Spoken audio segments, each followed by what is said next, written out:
बिस्मिल्लाहिर्रहमानिर्रहीम। Concise chemistry series में आज हम पढ़ेंगे about fluorescence and phosphorescence.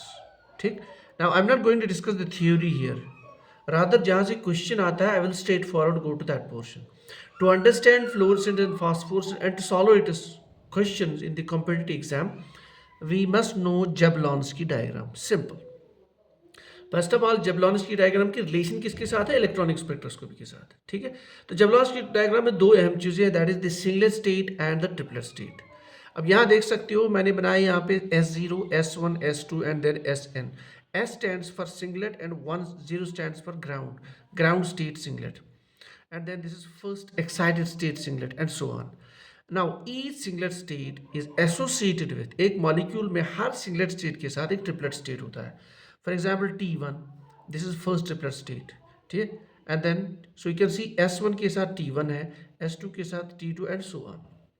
Now singlet और ट्रिपलेट स्टेट होता क्या है? देखिए सिंगलेट स्टेट के दो टाइप है, एक है S1 और S2 S3 जो हायर वाले हैं, और एक है S0। दोनों में क्या फ़र्क है? दोनों में कुछ फ़र्क नहीं है। यहाँ पे दोनों इलेक्ट्रॉन्स जो है एक मॉलिक्यूल में एक ऑर्बिटल है प्रेजेंट है, शॉर्टकट में बता रहा हूँ।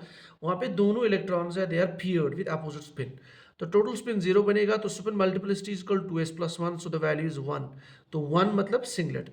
लेकिन अगर मॉलिक्यूल एक लेवल से दूसरे लेवल में एक्साइट हो गया एब्जॉर्प्शन एनर्जी करने के बाद, अल्ट्रावायलेट विजिबल। अब देखिए दोनों की स्पिन चेंज नहीं हो रही है, लेकिन अगर आप स्पिन देखो तो स्पिन में वही same value, the total multiplicity comes 1। तो when the condition exists, this type of condition, the molecule is called S0 state.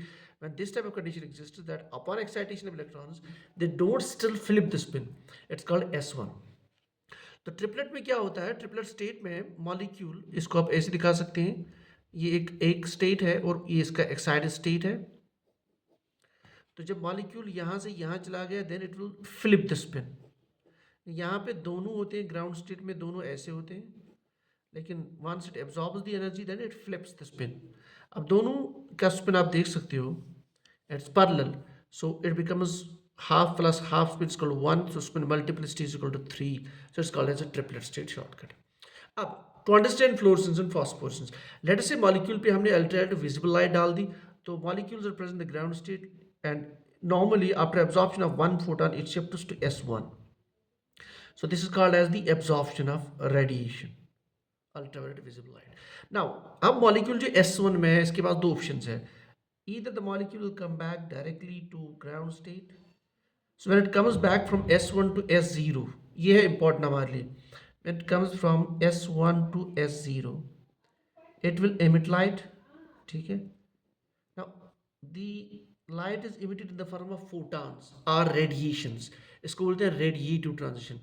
तो this is called fluorescence। तो fluorescence means the emission of light when a molecule forms from excited state to the ground state, and ठीक, and this light is the energy is released in the form of electromagnetic radiation, so this is called a fluorescence। लेकिन अगर by some means the molecule when it was present here it moves to T1, means यहाँ से यहाँ तक इसने energy को loss किया in the form of heat, so it releases energy in the form of heat। ठीक। and then molecule is present in the T1। now T1 से अगर molecule नीचे आ जाता है S0 में से, so this is energy is again released and this is again released in the form of electromagnetic radiation, but this time this phenomena is called as a phosphorescence। so when we say S1 to when we say T1 to S0, the energy is released, this is called as in the form of radiation, this is called as phosphorescence, while as this one it's called as a fluorescence। अब question क्या है, चूंकि T1 state जो है इसकी energy कम है in comparison to S1 state, तो दिस इज मोर स्टेबल। ठीक। तो इसका लाइफ टाइम ज़्यादा होता है when the molecule is present here in comparison to when the molecule is present S1। इसलिए जो फास्फोरेसेंस तो it's a delayed phenomena. So phosphorescence is a delayed phenomena, means अगर आप ये रेडिएशन सोर्स खत्म करते हैं you can still observe the phosphorescence, but in case of fluorescence the moment you stop this exciting source the fluorescence will stop. ठीक है। तो ये है normally the concept of fluorescence and phosphorescence. ना ये जो यहाँ से यहाँ मॉलिक्यूल चला गया from one singlet state to excite, it's called intersystem crossing. Intersystem crossing में energy release in the form of heat, so this is a non radiative transition. Likely कभी कभार क्या होता है, if a molecule moves from अगर इसने उतनी photon absorb किए that it moves to the higher singular states, then ये इधर भी आ सकता है ऐसे, ठीक। Now again here the energy release in the form of heat, this is called as internal conversion, IC. So IC, it's called as internal conversion. This is also